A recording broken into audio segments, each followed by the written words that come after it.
Hey everybody! Time for another book haul. Yes, it's book haul time. We will think of some clever name by the time we get this. That's right. And for once, I am not kicking things off. I'm kicking this one off because I had some fun digital sort of purchases. Quick shout out to the Wizards of the Coast. Not because they talk to me or anything, but I do buy a lot of their stuff. And the Icewind Dale Rime of the Frost Maiden That's the new D&D sort of campaign came out. And it's sort of kind of like mystery, scary, kind of themed in a frozen wasteland, ice snow queen kind of thing. Being cold terrifies me. Yeah, so there's a giant like owl ogre thing. I don't know. I just know that I'm getting that. Like that's just one thing. I have spent an inordinate amount of resources on D&D Beyond, which is because you know me in digital, right? I like to take all of my books everywhere I go. He's starting to influence me, but we'll get to that another day. Well, it saves space. Like collect the stuff you'll reread because you love them and they're collector's items. But if you want to take everything you own wherever you go, it should speak to the Niffler in you. That it's all in there. Every word is just kind of a thing.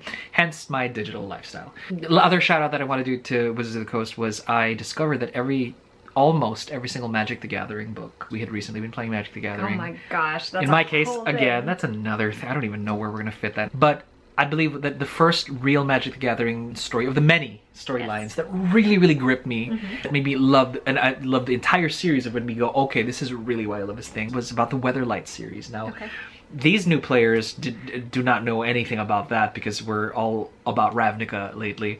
But the Weatherlight series stars a Jared Capuchin, who is a Benelish, I don't know, knight, warrior, whatever, and who has a destiny. His destiny was that he would unite all of the pieces of the legacy, which was a bunch of mystical artifacts that were created eons ago, some of which were responsible for maybe blowing up the world, maybe he doesn't know just yet.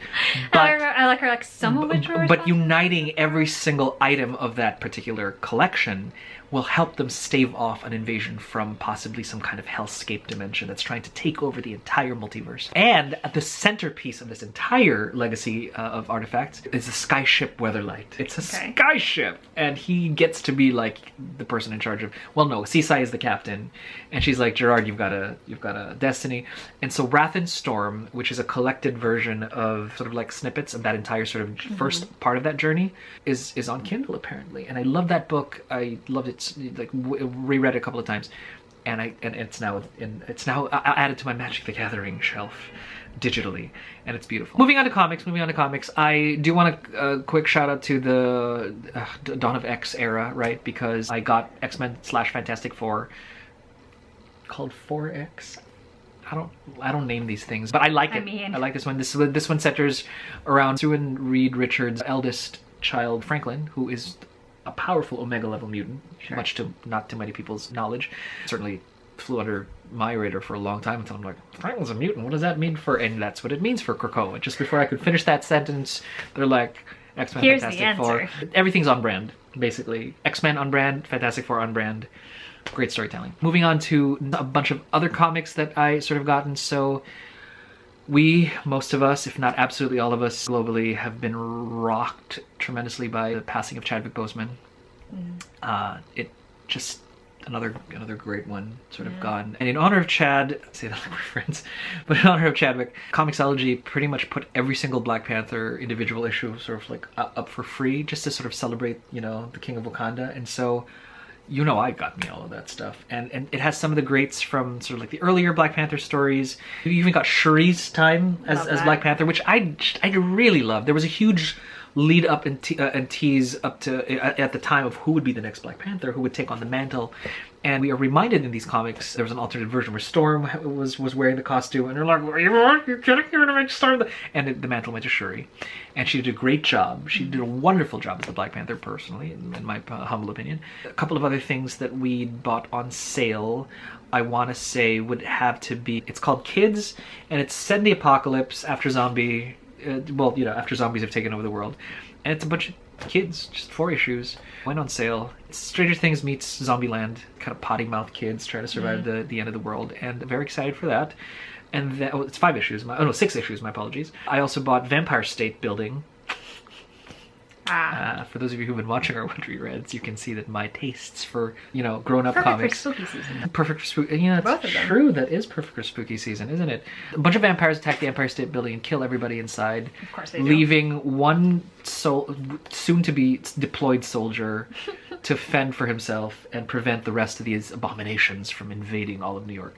Ultra cheesy. I mean, it's Vampire State Building. I mean, that might as well be Sharknado.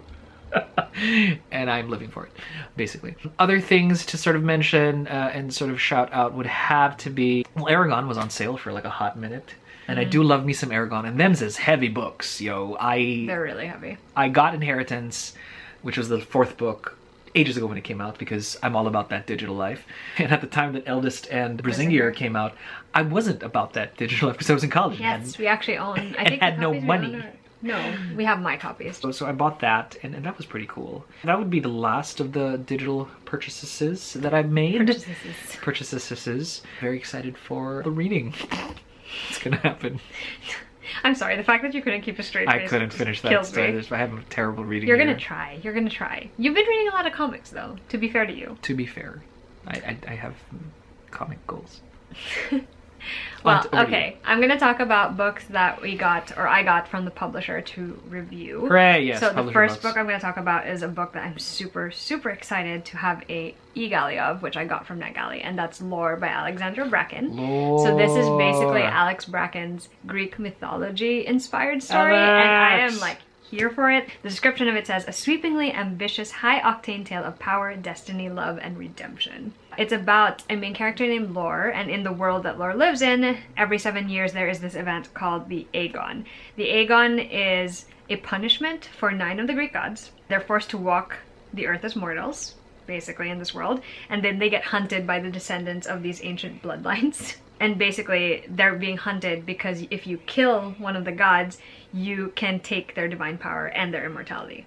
That's just, which, you know, bananas. And then Lore basically has decided to not take part in this anymore because her family was brutally murdered by a rival hunter line. And so she's like, I don't want to get involved in this anymore. I'd rather not. But then 2 people come to her for help. And she finds herself drawn back into this world, and I'm here for it. Like, I'm ready. I need a new Alex Bracken book. In this house, yes, so ready for this story. And we also like Greek mythology stories, so what's can't wait. not to love? Lore is being published by Disney Hyperion, so thank you for that. Hooray. The next e-galley that I'm going to talk about is from Berkeley Romance, and it's called The X-Talk, which is by Rachel Lynn Solomon. This is a rom-com, which I'm very excited about, and it is basically about 2 public radio co-hosts. I think they don't like each other. They tend to clash a lot on their radio show. They end up having to collaborate on a show called The X-Talk, where 2 exes, the concept is that 2 exes are gonna get to talk to each other on air. And so she and the guy that she's kind of like butting heads with all the time, they end up being the co-host for that show.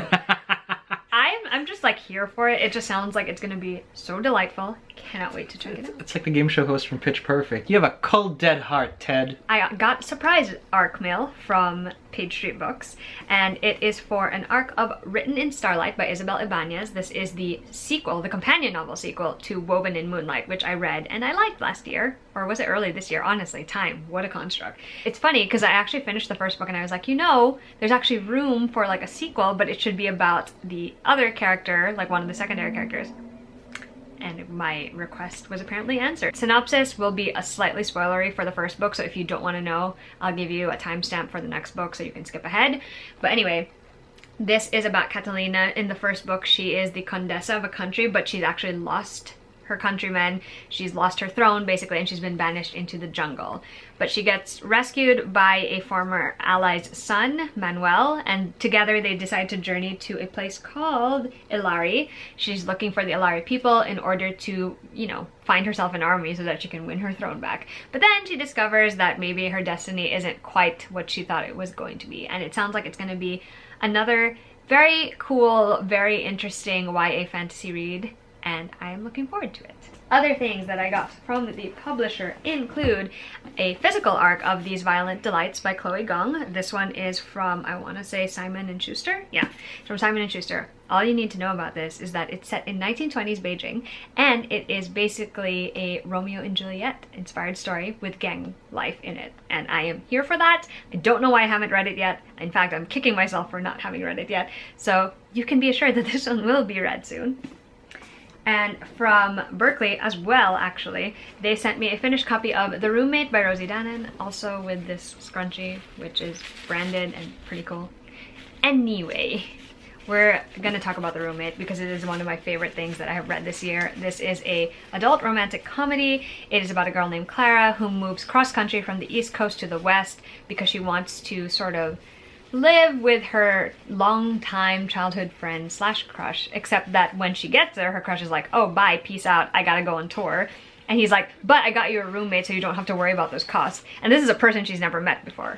Eventually, Clara and the roommate, Josh, obviously get to know each other.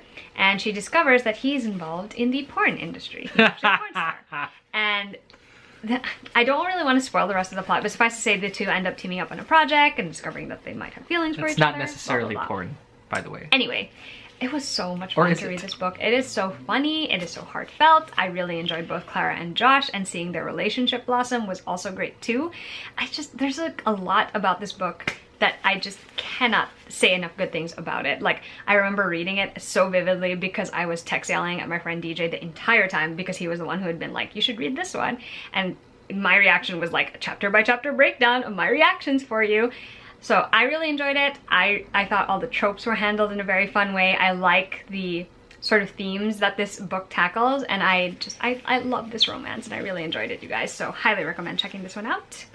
Cool. And last but not least, from the publishers, I have a paperback copy of The Gilded Wolves and a hardcover copy of The Silvered Serpents by Roshni Chokshi. These are both part of the Gilded Wolves series. So cool. I'm going to tell you about the first book, which is set in Paris. It's a historical fantasy set in Paris. And in this world, there are a few families that have been assigned with the task of sort of watching over these magical fragments. I think they're called the Babylon fragments, or the Babel fragments. It's one or the other. It's been a while since I've read them. Anyway, Severin is the main character. He is a treasure hunter, and he has sort of a troop of, I want to say allies. I'm not sure if I would say friends. Maybe friends and allies that he uses for these treasure hunts. And so that's what he's been doing basically all of this time. And so the Order of Babel, who are in charge of like watching these special pieces of treasure, contract him to find something specific, and so he has to plan a heist, and things kind of go from there. And I really enjoyed this one when I read it. I think it's been 2 years now because I read it in 2018, I want to say. I really enjoyed it. I thought it was very fun. It definitely has that National Treasure vibe because it's historical, but then you also kind of got to go on a treasure hunt. You got to find the clues, you know, all of these things. There's like an Indiana Jones sort of feeling to it also as well. But what really made the story special are the characters. So in the vein of other stories with ensemble cast, this one has, I think, 6 main characters, and you get to know each of them fairly well. You learn about their histories, you learn about their personalities, you see their relationships with other people and with each other, and I think that is really what cemented my interest in the book in the first place and why I enjoyed it so much. I really want to reread it before I dive into the sequel, which is set in a completely different place and is obviously affected by how this one ended, which was kind of a painful situation. So very much looking forward to this. Thank you so much, Wednesday Books, for sending me these copies. What have you got next? Just a brief, it's probably the only hardcover book I might have bought all year, I think, with, you know, on my own. This is easily a very well anticipated book. I've been Googling this book for a while now, and it is the 4th book of the Dragon Watch series by Brandon Mull.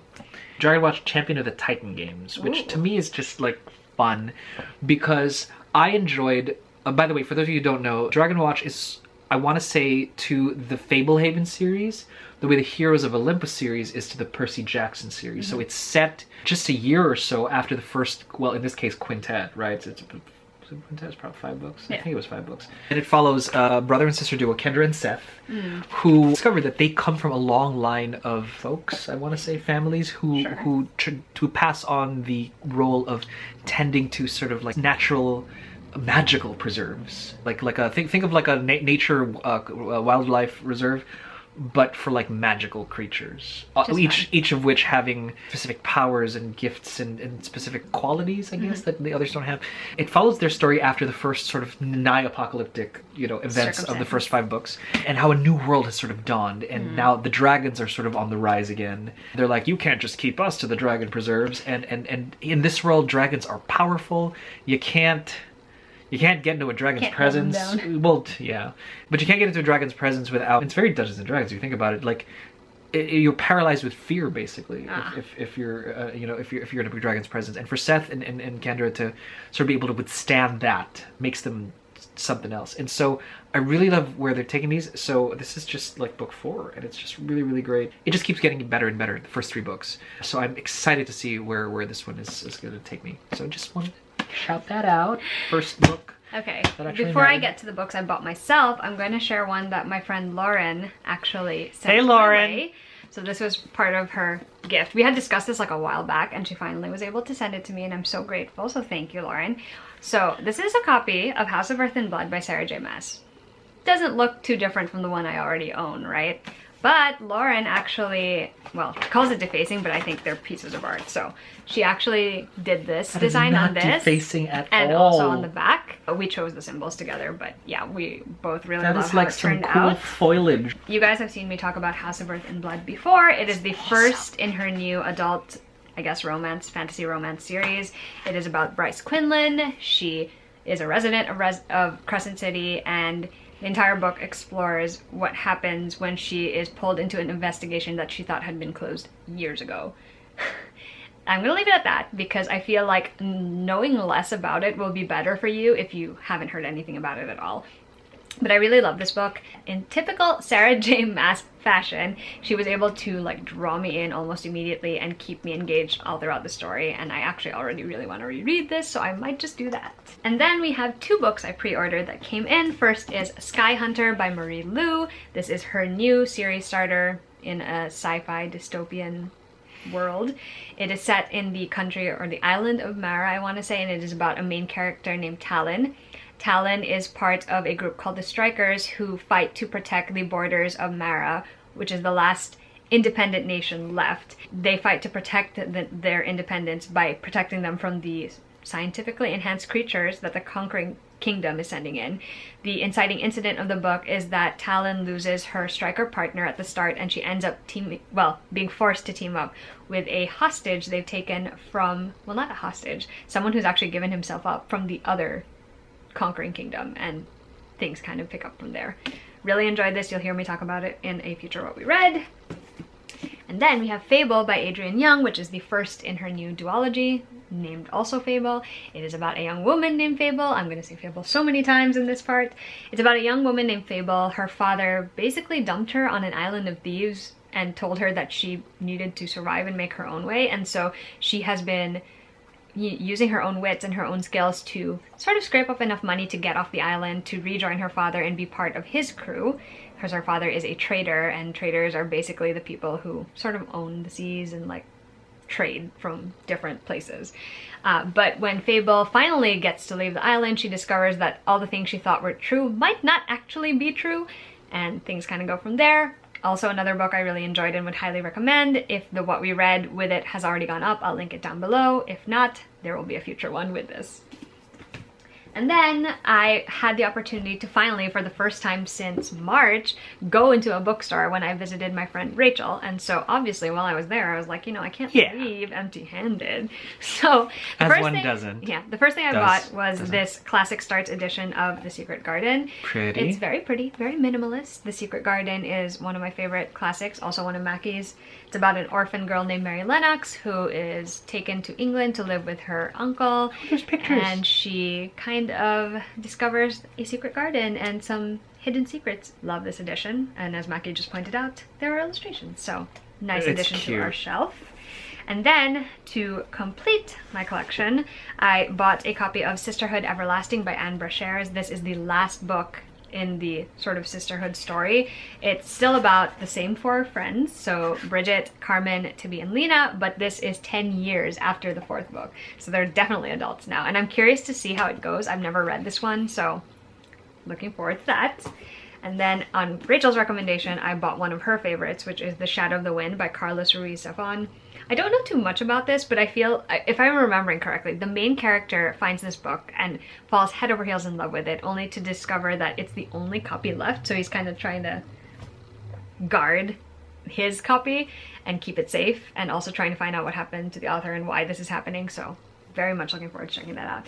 And because I couldn't resist and I like a good little middle grade witchy story, I got Eva Evergreen's Semi-Magical Witch, which gives me very Kiki, it gives me like very strong Kiki's Delivery Service vibes, even with that cover, like, come on. It's gorgeous. I just love it so much. Yeah, so the back says, 1, help your town, do good all around. 2, live there for 1 moon, don't leave too soon. And 3, fly home by broomstick, the easiest of tricks. How could this not sound like Kiki's Delivery Service? Like, honestly, I don't need to know anything else about it. I'm gonna be reading it.